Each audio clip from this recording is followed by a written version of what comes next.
আসসালামু আলাইকুম সুপ্রিয় শিক্ষার্থীবৃন্দ সকলকে স্বাগতম। আমি মোহাম্মদ রাকিবুল ইসলাম খান, বর্তমানে ঢাকা বিশ্ববিদ্যালয়ে পড়াশোনা করছি।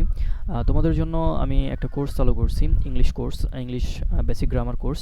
এটা হচ্ছে একদম বেসিক থেকে অ্যাডভান্স পর্যন্ত যাব, মানে ইংলিশ অ্যাডমিশনের জন্য যা প্রয়োজন প্রত্যেকটি ইউনিভার্সিটির জন্য সবগুলাকে আমি এখানে কমপ্লিট করার চেষ্টা করব। তোমরা শুধু মনোযোগ সহকারে ক্লাসগুলো করতে থাকো। একদম বেসিক থেকে শুরু করব, একটু বোরিং মনে হতে পারে, বাট তুমি যদি ক্লাসগুলো করো ইনশাল্লাহ ইংলিশ গ্রামারে কোনো প্রবলেম থাকবে না, এটা আমি গ্যারান্টি দিতে পারি। আরেকটা বিষয় হচ্ছে যে আমরা এখানে একদম যে ইংলিশের যে লেটার আছে লেটার থেকে একদম আপার লেভেলের গ্রামার পর্যন্ত আলোচনা করব। তো আজকে যে বিষয়টা আলোচনা করব সেটা হচ্ছে লেটার নিয়ে আলোচনা করব, ওয়ার্ড নিয়ে আলোচনা করব, সেন্টেন্স নিয়ে আলোচনা করব, ইডিয়ম নিয়ে আলোচনা করব, ফ্রেজ নিয়ে আলোচনা করব, ক্লোজ আর হলো সেন্টেন্স, যে তিন প্রকার আছে গঠন অনুসারে সেটা নিয়ে আলোচনা করব। এখন দেখো, এখানে আমাদের যে সেন্টেন্স এবং ক্লোজের কথা বলছি এই দুইটা হচ্ছে মোস্ট ইম্পর্টেন্ট, কিন্তু প্রথম থেকে আমার শেষ পর্যন্ত দেখতে হবে।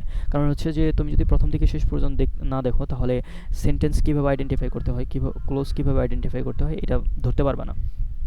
এখন এখানে হচ্ছে যে আমাদের সেন্টেন্স আইডেন্টিফাই আর হলো ক্লোজ আইডেন্টিফাই, এখান থেকে আমাদের প্রত্যেকটি ইউনিভার্সিটিতেই একটা বা দুইটা কোশ্চেন থাকে মাস্ট।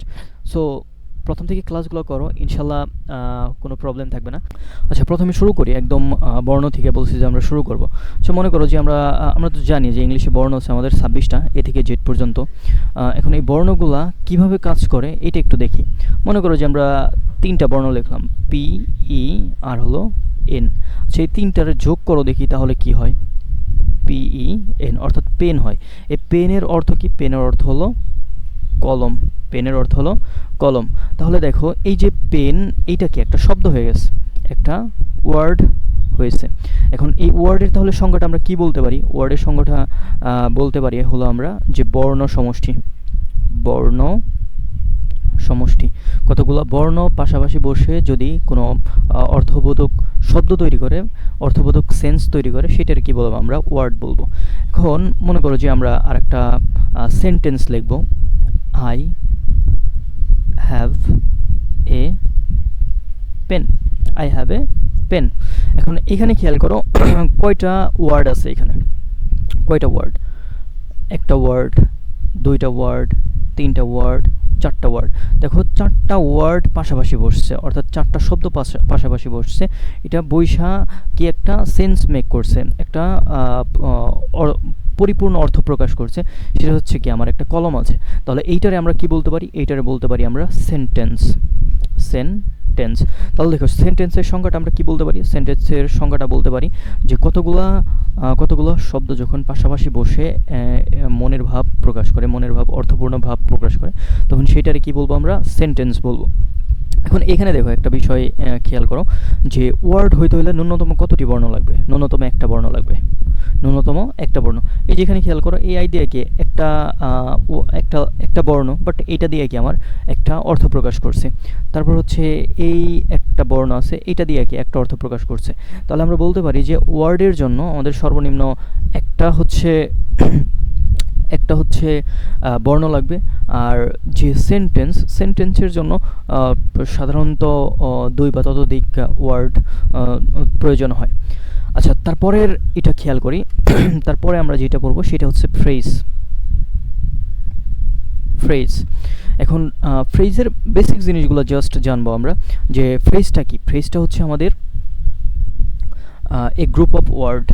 ফ্রেজকে আমরা বলতে পারি এ গ্রুপ অফ ওয়ার্ড।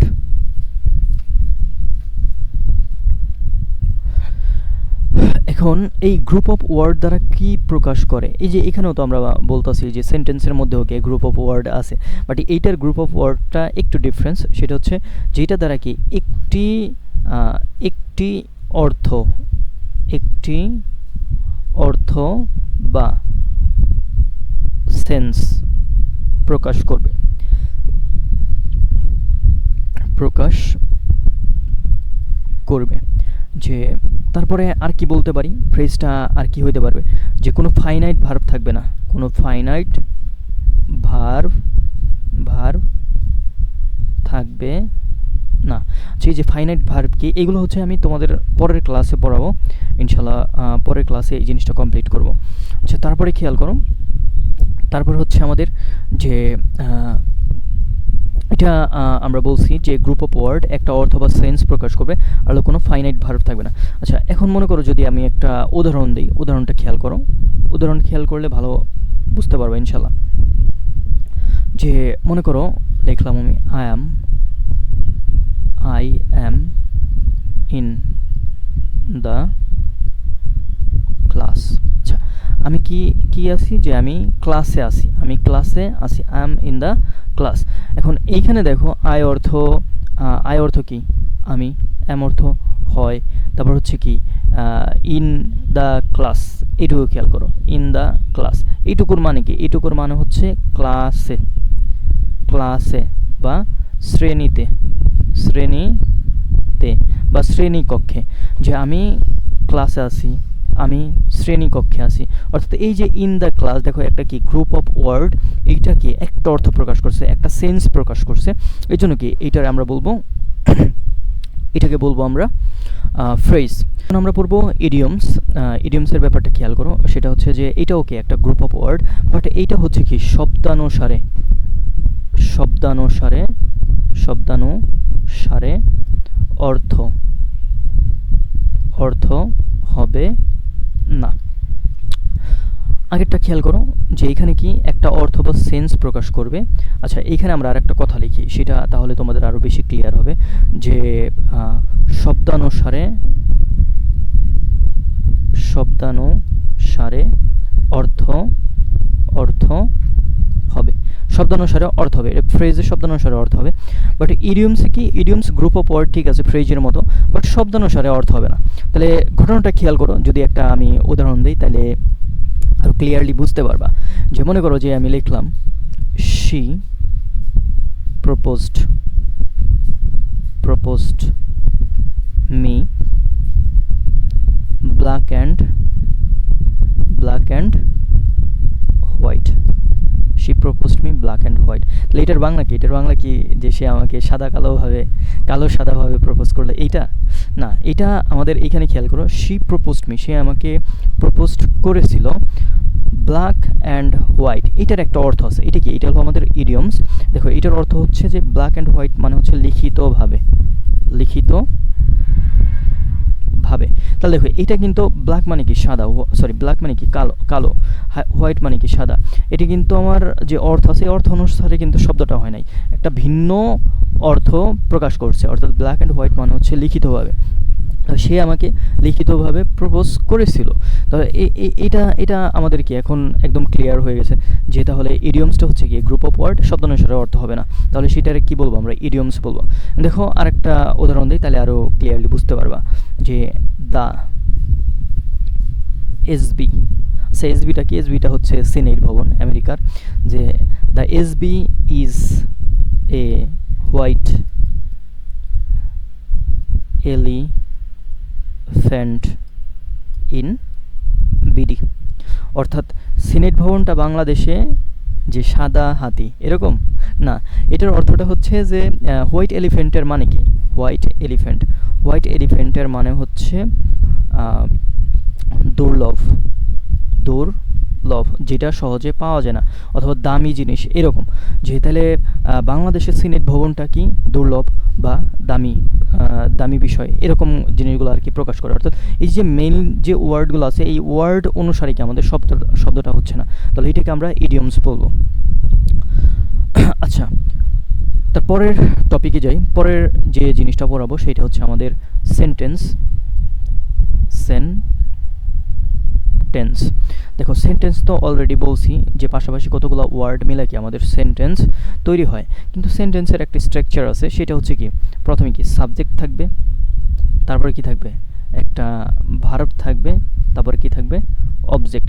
এখানে আমি ডিটেলস আলোচনা করব না, এখানে সেন্টেন্সের যে বিষয়টা তোমাদের আমি বলতে চাচ্ছি সেটা হচ্ছে যে সাবজেক্ট প্লাস একটা ফাইনাইট ভার্ব থাকবে, ফাইনাইট ভার্ব, এটা কি হবে সেন্টেন্স হবে। এখন এখানে আমাদের দেখো সেন্টেন্স আর ক্লোজ নিয়ে আলোচনা করব। যে ক্লোজটা কি, क्लोजटाও সেম, সেন্টেন্স হোজা ক্লোজ হতা। তাহলে সেন্টেন্স কি বলছি যে সেন্টেন্স হোজা ক্লোজ হতা, তাহলে ক্লোজটা কি হবে? Subject plus finite verb, subject plus finite verb, same same বিষয়টাই হবে আর কি। আচ্ছা, এখন কিভাবে এটা কাজ করে সেটা একটু খেয়াল করো। যে মনে করো যে আমি লিখলাম আই নো, আরেকটা লিখলাম মনে করো যে হি রাইটস। আই নো এটা মানে কি বলো দেখি? আমি জানি, আমি জানি। আর এটা মানে কি? সে লিখে, সে লিখে। আচ্ছা, এখন এইটাও একটা সেন্টেন্স, এইটাও একটা sentence, subject plus finite verb আছে, এইটাও একটা সেন্টেন্স, এটা একটা সেন্টেন্স। বাট মাঝখানে যদি আমরা একটা সিমেন্ট ব্যবহার করি, মানে কনজাংশন, কনজাংশনটারে আমরা বলবো সিমেন্ট, যে মানে সংযুক্ত করা। মনে করো যে এখানে লিখলাম দ্যাট, দ্যাট এটা কি একটা কনজাংশন। কিছুক্ষণ পরেই এগুলো নিয়ে আরও আলোচনা করবো, তখন আরও ক্লিয়ারলি বুঝতে পারবা যে এই জিনিসগুলো কেন আমি আলোচনা করতেছি। তাহলে আমি জানি যে, দ্যাট মানে কি? যে সে লিখে। তাহলে এইখানে দেখো এই যে এইটা কি একটা সেন্টেন্স, এই যে দেখো দেখি সাবজেক্ট প্লাস ফাইনাইট ভার্ব হয়েছে কিনা সেন্টেন্সের ক্ষেত্রে। আবার এইখানে যখন আমি দ্যাট দিছি তখন এইটা কি আমাদের ক্লোজ হয়ে গেছে, অর্থাৎ এই যে পরেরটুকু একটা ক্লোজ হয়ে গেছে। এখন এই যে দেখো এই ক্লোজটাও কি? এই ক্লোজটাও কি? Subject plus finite verb, finite verb. আচ্ছা, এখন এইখানে দেখো এইটারে হচ্ছে যে আমাদের ক্লোজ তো বলছি, তাহলে আর একটু বলি আর কি, যে এখানে এই যে প্রথম যে অংশটা আছে না, এটার বলা হলো প্রিন্সিপাল ক্লোজ, প্রিন্সিপাল ক্লোজ। আর এই যে পরের অংশটা আছে, এই অংশটারে বলা হলো সাবঅর্ডিনেট ক্লোজ, সাবঅর্ডিনেট ক্লোজ।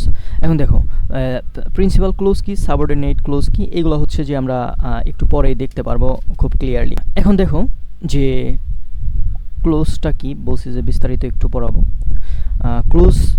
ক্লোজটা হচ্ছে কি? তিন প্রকার। ক্লোজটা হচ্ছে তিন প্রকার। তাহলে প্রথম ক্লোজটা যেটা, সেটা হচ্ছে কি? Principal clause, principal clause, principal clause বা ইন্ডিপেন্ডেন্ট ক্লোজ বলা হয়, ইন্ডিপেন্ডেন্ট ক্লোজ। তারপরটা হচ্ছে আমাদের সাবঅর্ডিনেট ক্লোজ,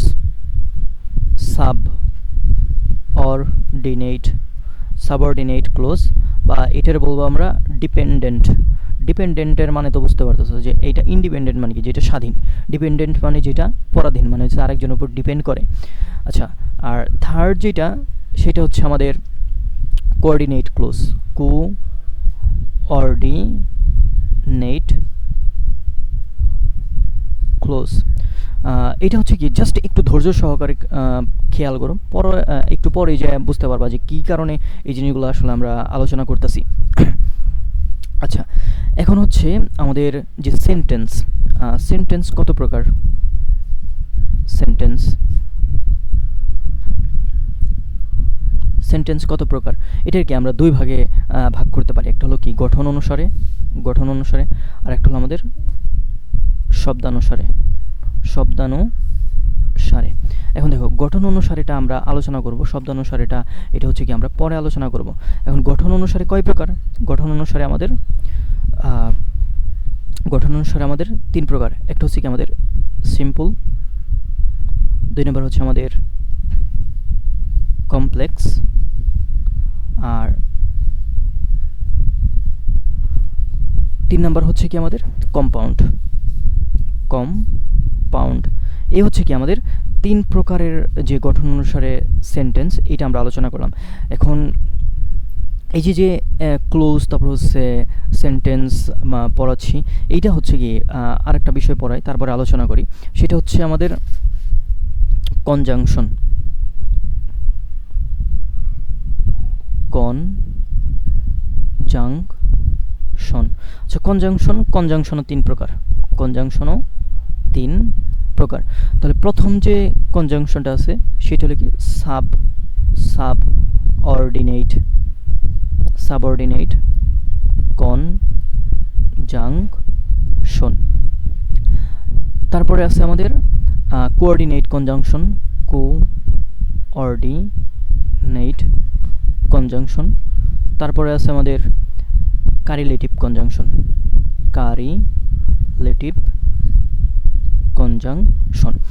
এখন এখন এই যে সাবঅর্ডিনেট কনজাংশন, তারপরে কোঅর্ডিনেট কনজাংশন, কারিলেটিভ কনজাংশন, কোনগুলা এই কনজাংশনটা কি? কনজাংশনটা ইতিমধ্যে তোমাদের বলছি, যেটা হলো সিমেন্ট, যে দুইটা বাক্যের মধ্যে এটা হলো সম্পর্ক তৈরি করে, দুইটা বাক্যের মধ্যে সেতুবন্ধন তৈরি করে। আচ্ছা, এখন দেখো প্রথমত হচ্ছে আমরা যেটা বললাম সাবঅর্ডিনেট কনজাংশন। এই সাবঅর্ডিনেট কনজাংশন কোনগুলা সেটা আমরা একটু দেখব। সাবঅর্ডিনেট কনজাংশন কোনগুলাকে আমরা সাবঅর্ডিনেট কনজাংশন বলবো, এটা আমরা একটু দেখি। টিল, আনটিল, দো, অলদো, টিল, আনটিল, দো, although, as, since, before, after,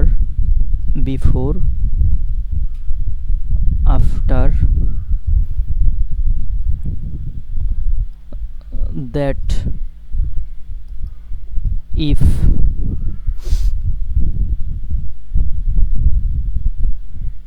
because,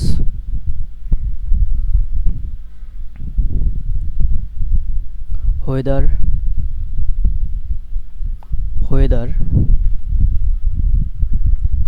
unless,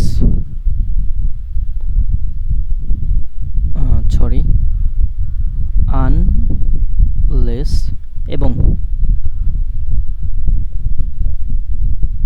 এবং সমস্ত WH কোশ্চেন, সমস্ত WH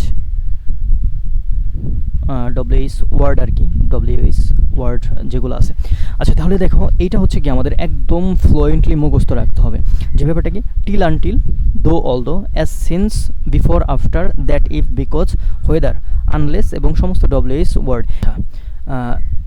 আমাদের তো সাবঅর্ডিনেট কনজাংশনটা শেষ হলো, এখন হচ্ছে কি আমরা ফতোয়া দেবো। ফতোয়া, লাইলাতুল ফতোয়া, জাস্ট একটু খেয়াল করো, এটা জাস্ট আমি কিডিং করে লিখলাম। ফতোয়াটা কি দেখো, আমাদের হচ্ছে এটা তোমাদের কী কারণে পড়াচ্ছি, যে আমাদের ঢাকা ইউনিভার্সিটিতে এটা মোস্ট ইম্পর্ট্যান্ট একটা কোশ্চেন। ঢাকা ইউনিভার্সিটি ছাড়াও অন্যান্য যে বিশ্ববিদ্যালয়গুলো আছে সবগুলো ইউনিভার্সিটিতে এখান থেকে কোশ্চেন হয়, যে সেন্টেন্স আইডেন্টিফায়ার বা কোন সেন্টেন্স এইটা আমাদের লিখতে হয়, যে সিম্পল সেন্টেন্স, কম্পাউন্ড নাকি কমপ্লেক্স, এইটা আমাদের আইডেন্টিফাই করতে হয়। এখন এখানে যে আমরা সাবঅর্ডিনেট কনজাংশনগুলো পড়লাম, সাবঅর্ডিনেট কনজাংশন থাকলেই এটার আমরা বলবো কমপ্লেক্স সেন্টেন্স। তাহলে কি বলছি আমরা, বলো দেখি। সাবঅর্ডিনেট কনজাংশন, সাবঅর্ডিনেট কনজাংশন থাকলে এটার আমরা কি বলবো, কমপ্লেক্স সেন্টেন্স। আচ্ছা, তারপরে কি করব আমরা, আরেকটা দেখো, ক্লোজটি হবে, ক্লোজটি হবে সাবঅর্ডিনেট ক্লোজ। ভালো করে বুঝো যে একসাথে কতগুলা বিষয় কমপ্লিট হয়ে যেতেছে। একটা হইতেছে ক্লোজ নির্ণয় হয়ে যাচ্ছে, আর একটা হলো আমাদের সেন্টেন্স নির্ণয় হয়ে যাচ্ছে। যে সাবঅর্ডিনেট কনজাংশন থাকলে কি ওইটার কি আমরা একদম চোখ বুঝে আমরা কি কমপ্লেক্স বইলা দিব। আর যদি ক্লোজ আইডেন্টিফাই করতে বলে তাহলে ওইটার কি সাবঅর্ডিনেট কনজাংশন থাকলে ওইটার আমরা বলবো সাবঅর্ডিনেট ক্লোজ। তাহলে দেখো একটা উদাহরণ দেখো, তাইলে আরও ক্লিয়ারলি বুঝতে পারবা। মনে করো যে লিখলাম আই নো হো কাম হেয়ার। তাহলে এখানে খেয়াল করো যে কাম হেয়ার আলাদা একটা বিষয়, আর নো আলাদা একটা বিষয়। মাঝখানে কি আছে, এই যে হো, এটারে কি বলছি আমরা, এটারে আমরা কনজাংশন বলবো, ইতিমধ্যে কিন্তু আমরা এই সম্পর্কে জানছি। যে এখানে দেখো দেখি এখানে কি আছে কি না সাবঅর্ডিনেট কনজাংশন। এই যে দেখো ডাব্লিউএস ওয়ার্ড থাকলেই কি বলবো, এটারে আমরা বলবো হচ্ছে যে একটা সাবঅর্ডিনেট কনজাংশন। যদি এই সাবঅর্ডিনেট কনজাংশন থাকে তাহলে এটার আমরা কোন ধরনের সেন্টেন্স বলবো, এটার বলবো হলো আমরা কমপ্লেক্স সেন্টেন্স।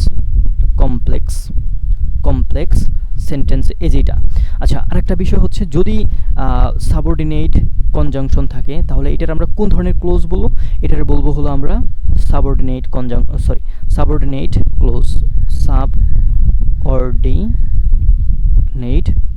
ক্লোজ। কথা কি ক্লিয়ার? আচ্ছা ঠিক আছে, আরেকটা উদাহরণ খেয়াল করো তাইলে আরো ক্লিয়ারলি বুঝতে পারবা যে I am confident though I am sick। ভালো করে খেয়াল করো তাহলে এখানে দেখো তো দেখি যে এই একটা সেন্টেন্স, এই আলাদা একটা সেন্টেন্স কি দ্বারা যুক্ত হয়েছে, দো দ্বারা যুক্ত হয়েছে। এখন খেয়াল করো দেখি এখানে আছে কিনা দো, এই যে দো, তাহলে দো থাকলে এটার আমরা কি বলবো, এটার বলবো হলো আমরা কমপ্লেক্স সেন্টেন্স। মানে এই পুরোটারে আমরা কি বলবো, কমপ্লেক্স সেন্টেন্স। আর এই যে দোটা আছে, এই যে সাবঅর্ডিনেট কনজাংশন আছে, এই জন্য এইটুকুর আমরা কি বলবো, সাবঅর্ডিনেট ক্লোজ। Subordinate clause. কথা কি ক্লিয়ার? আচ্ছা ঠিক আছে, আমি আশা করি যে আমি বুঝাইতে পারছি। পরের ইতে যাই যে কোঅর্ডিনেট কনজাংশন।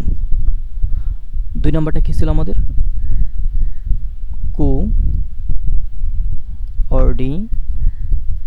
Coordinate conjunction. আচ্ছা, কোঅর্ডিনেট কনজাংশন কোনগুলো, অল্প কয়টা আছে, একদম ঠোঁটস্থ করে ফেলবা। যে প্রথমটা হচ্ছে কি অ্যান্ড, তারপরে কি আছে অর, তারপরে কি আছে বাট, আর একটা আছে ইয়েট। এই চারটা, জাস্ট এই চারটা মুখস্থ করবা। যদি এই চারটা থাকে তাহলে কি কোঅর্ডিনেট কনজাংশন। যদি এই চারটা কোনো সেন্টেন্স থাকে তাহলে ওইটাকে আমরা কি বলবো, এখন হচ্ছে কি আমরা ফতোয়া দেবো, ফতোয়া। তাহলে এখানে দেখো যে প্রথম ফতোয়াটা কি, প্রথম ফতোয়াটা হলো যে এটা হবে কি একটা কম্পাউন্ড সেন্টেন্স। এটি হবে একটি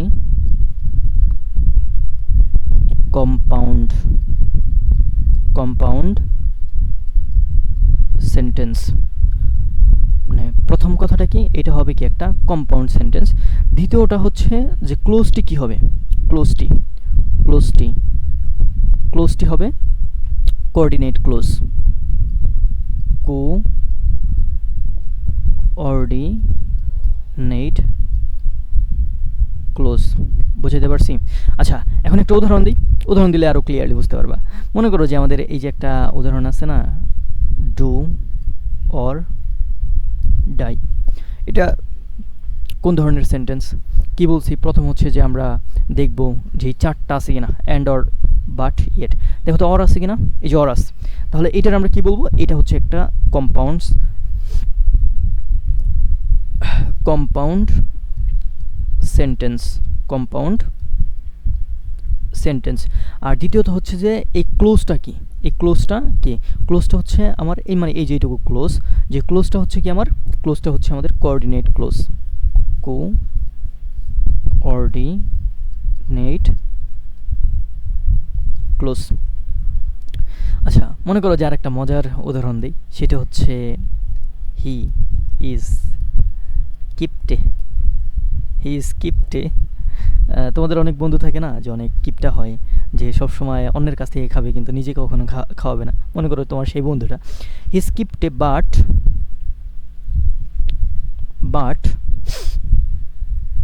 হি ইজ রিচ। আচ্ছা যাই হোক, খেয়াল করো এখানে আমাদের এই যে দেখো বাট আছে কিনা, এই যে বাট। তাহলে বাট থাকলে এইটার আমরা কি বলবো, এটার বলবো হলো আমরা কম্পাউন্ড সেন্টেন্স। আর এই যে ক্লোজটা আছে, এই ক্লোজটার আমরা কি বলবো, কোঅর্ডিনেট ক্লোজ।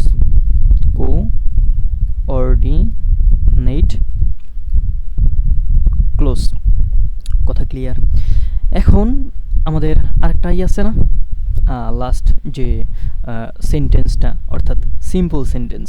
দেখো আমরা কিন্তু প্রথমে কি 2 নাম্বার পড়ছি, 3 নাম্বার পড়ছি, এখন কি আমরা 1 নাম্বারে যাইতাছি। নাম্বারটা কি সিম্পল সেন্টেন্স। সিম্পল সেন্টেন্স, যে এখানে দেখো যে সিম্পল সেন্টেন্সটা কি, কোনো কনজাংশন থাকবে না, কোনো কনজাংশন থাকবে না, কোনো conjunction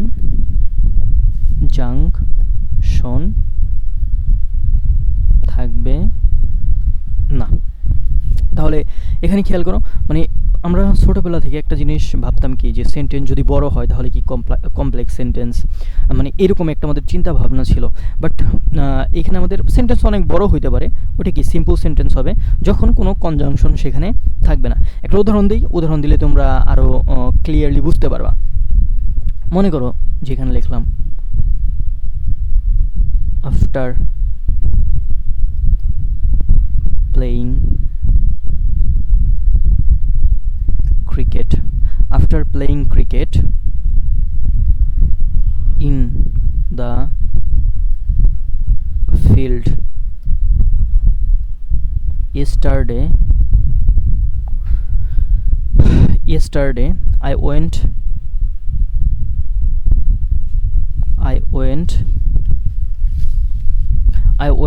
to the school to submit my assignment। এখন খেয়াল করো যে সেন্টেন্সটা কি অনেক বড় হয়েছে না, বড় দেখে কি মনে হইতেছে যে এটা একটা কমপ্লেক্স সেন্টেন্স, বাট আলটিমেটলি এটা কিন্তু কমপ্লেক্স সেন্টেন্স না। এখন খেয়াল করো একটাও কনজাংশন পাইবা না এখানে। আফটার নিয়ে তোমাদের একটু কনফিউশন হইতে পারে, বাট আফটারটা আমাদের এখানে জাস্ট নর্মালি ব্যবহৃত হয়েছে, প্রিপোজিশন বা অ্যাডভার্ব হিসেবে ব্যবহৃত হয়েছে। কিন্তু আমাদের যে কনজাংশন মানে কি, যেটা হচ্ছে দুইটা সেন্টেন্সের মধ্যে সেতু বন্ধন তৈরি করে, কিন্তু এখানে কিন্তু আফটারটা কিন্তু ওইভাবে ব্যবহার হয় নাই। এই দেখো একটাও ক্লোজ মার্কার একটাও কনজাংশন পাইবা না, এই জন্য কি এটা একটা আমাদের সিম্পল সেন্টেন্স, বাট সেন্টেন্সটা অনেক বড় হয়েছে। আজ থেকে হইতেছে এই জিনিসটা মাথায় রাখো, যে সেন্টেন্স বড় হইলেই কি ওইটা কমপ্লেক্স হয় না বা কম্পাউন্ড হয় না, সিম্পল সেন্টেন্স হইতে পারে শুধুমাত্র যদি কনজাংশন না থাকে।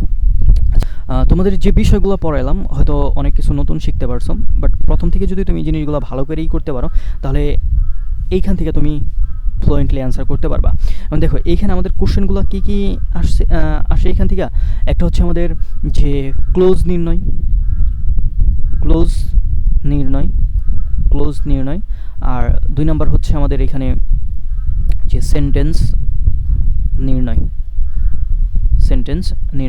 এই দুইটা থেকে আমাদের ঢাবি প্লাস হইতেছে অন্য আদার্স যে এইগুলো আছে, এইগুলা ইউনিভার্সিটির এক্সামগুলো আছে সেখানে কি এইখান থেকে কোশ্চেন আসে। এই জন্য তোমাদের প্রথম থেকে একদম পড়াইছি আমি, যে একদম বেসিক থেকে পড়াইছি, আবার কনজাংশন এগুলো আলোচনা করছি শুধুমাত্র এই কারণে যে যাতে তোমরা ক্লোজ এবং সেন্টেন্সটা ভালো মতো আইডেন্টিফাই করতে পারো। সো তোমাদের জন্য শুভকামনা। পরবর্তী ক্লাস আমি নিয়মিত ক্লাস দিব, প্রতিদিনই ক্লাস দেওয়ার চেষ্টা করব। জাস্ট তোমরা কনসেন্ট্রেট দিয়ে মনোযোগ সহকারে ক্লাসগুলো করো, ইনশাল্লাহ ইংলিশ গ্রামারে কোনো প্রবলেম থাকবে না। শুভকামনা সবার জন্য।